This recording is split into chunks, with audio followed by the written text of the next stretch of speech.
Hello दोस्तों, आज की कहानी है जिस्म की भूख भाग 5। वो अपनी धुन में गाना गा रहा था और उधर वो बड़े ही मगन से झूम रही थी।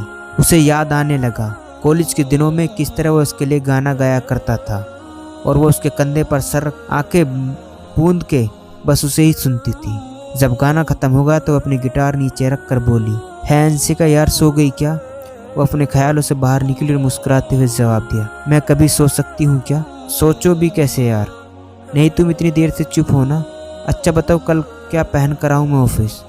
वो उसकी बात पर हंस पड़ी। कभी कभी वो उसे सलाह देती थी कि कौन सी शर्ट उस पर ज़्यादा अच्छी लगती है और वो क्या पहन के आए।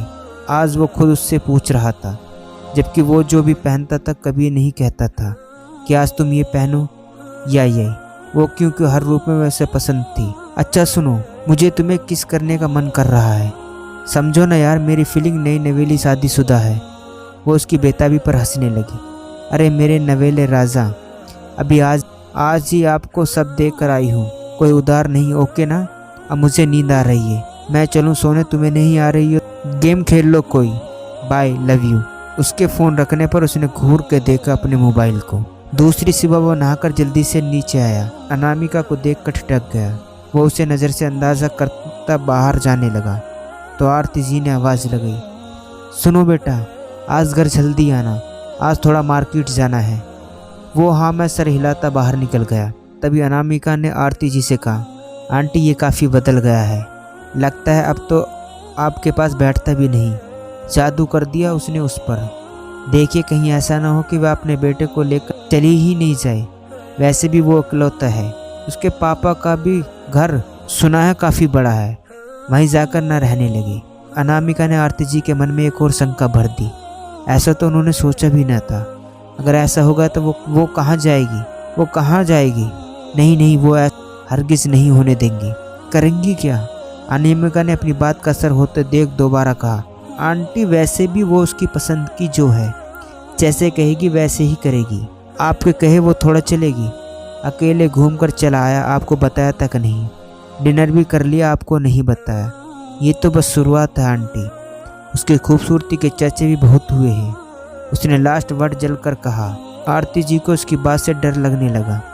कहीं ना कहीं वो बातें वो खुद सोचती थी। वो अपने बेटे को ऐसे नहीं बहकने देंगे, वो उन दोनों को अलग कर देंगे।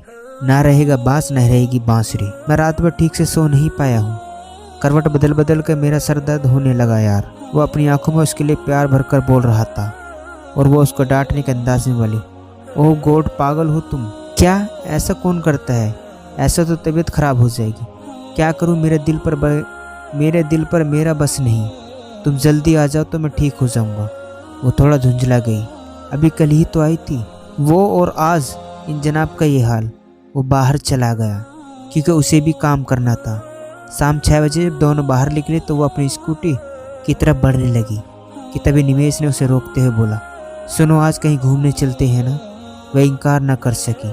शॉपिंग करना तो वैसे भी उसे पसंद था, इसलिए दोनों स्कूटी से ही निकल गई। घूमते हुए मॉल में काफ़ी टाइम बीत गया। वो दोनों हाथ में हाथ डाले बाहर निकलने लगे कि तभी आरती जी जो मॉल के अंदर ही जा रही उन्हें देख लिया और उनकी आंखें हैरत से भर गई।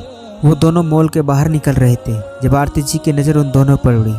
वो दोनों हाथों में हाथ डाले दुनिया जहान से बेखबर अपनी ही धुनों में चले जा रहे थे। वो उन्हें देखकर चौंक गई, फिर खुद को संभालते हुए अंदर चली गई। उनके साथ अनामिका भी थी और उसने भी उन्हें देख लिया था। उसकी मुट्ठियां कस गई थी उन्हें साथ देखकर, खासकर अंशिका को, जो निमेश की किसी बात पर शर्माती मुस्कुराती चली जा रही थी। वाइट कुर्ती पर ब्लू जींस पहने खुले बालों को एक साइड में किए वो बेइंतहा खूबसूरत लग रही। ऐसे ही नहीं निमेश उसके पीछे पागल था, वो थी ही ऐसी। वो कुड़ कर गई, पर जब आंटी को देखा तो उसके दिमाग से उसने काम करना स्टार्ट किया और उसने अपनी जलन कुड़न एक तरफ रख के उसके साथ चलती हुई बोली, अरे आंटी ये तो निमेश ही है ना? ये तो आपके साथ आने वाला था, पर इसे शायद आपकी फिक्र ही नहीं है। ये तो बस बीवी का गुलाम हो गया है। उसने जानबूझकर उन्हें जलाने के लिए ये बात कही। वो कुछ न बोली, तेजी से आगे बढ़ गई। मन में दुख था कि निमेश उसकी बात का भी मान नहीं रख सका। इधर घर पहुंचते ही अंशिका ने हिदायत देते हुए सख्ती से कहा, सुनो आज सारा दिन मैं तुम्हारे साथ थी, अब तुम घर जाकर खाना खा लेना और सो जाना। खबरदार जो कॉल किया अब कल मिलेंगे हम दोनों, समझे ना। वो बुझे मन से सर हिला देख रहा था। वो उतरने लगी, फिर कुछ याद आया। वो वापस घर चला गया। घर जब पहुंचा तो सामने अनामिका को देखकर वो जल गया। ये लड़की अपने घर क्यों नहीं रहती, सोचकर वो आरती जी के पास आया। मम्मी जल्दी चलो, आप जो लेना है वो ले लेना। आरती जी उसकी तरफ देख भी नहीं रही थी। वो तो बस अपने लाए हुए सामान को किचन में सेट करने में बिजी थी। उसकी नज़र जब उसके सामने पड़ी तो वह थोड़ा शर्मिंदा हुआ। वो कुछ ना बोली। वो कान पकड़कर उनके सामने खड़ा हो गया। वो उसे देखकर नजरें फेरने लगी। वो जिधर मुंह करती वो उधर जाकर खड़ा हो जाता।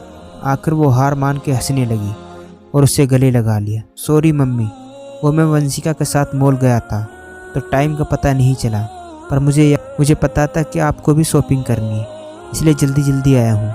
उन्होंने ज़्यादा बोलना सही नहीं समझा। वो भी उनकी हेल्प करने लगा। आज के पहले वो किचन में झांकता भी नहीं था। उन्हें बहुत खुशी हुई, उनका साथ दे रहा था। ये सब देखकर अनामिका जल के रह गई। क्या प्लान बनाया था और यहाँ तो दोनों मिल गए।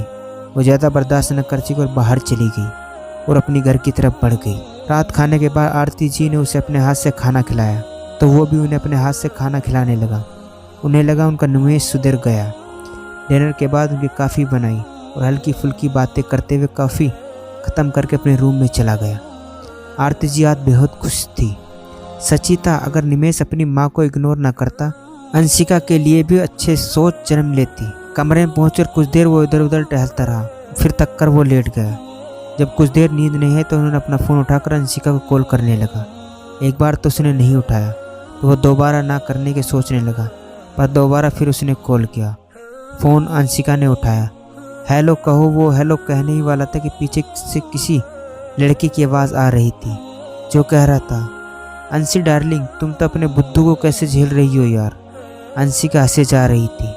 उसे बिल्कुल भी नहीं पता था कि दूसरी तरफ कौन है। निमेश ने गुस्से में फ़ोन काट दिया।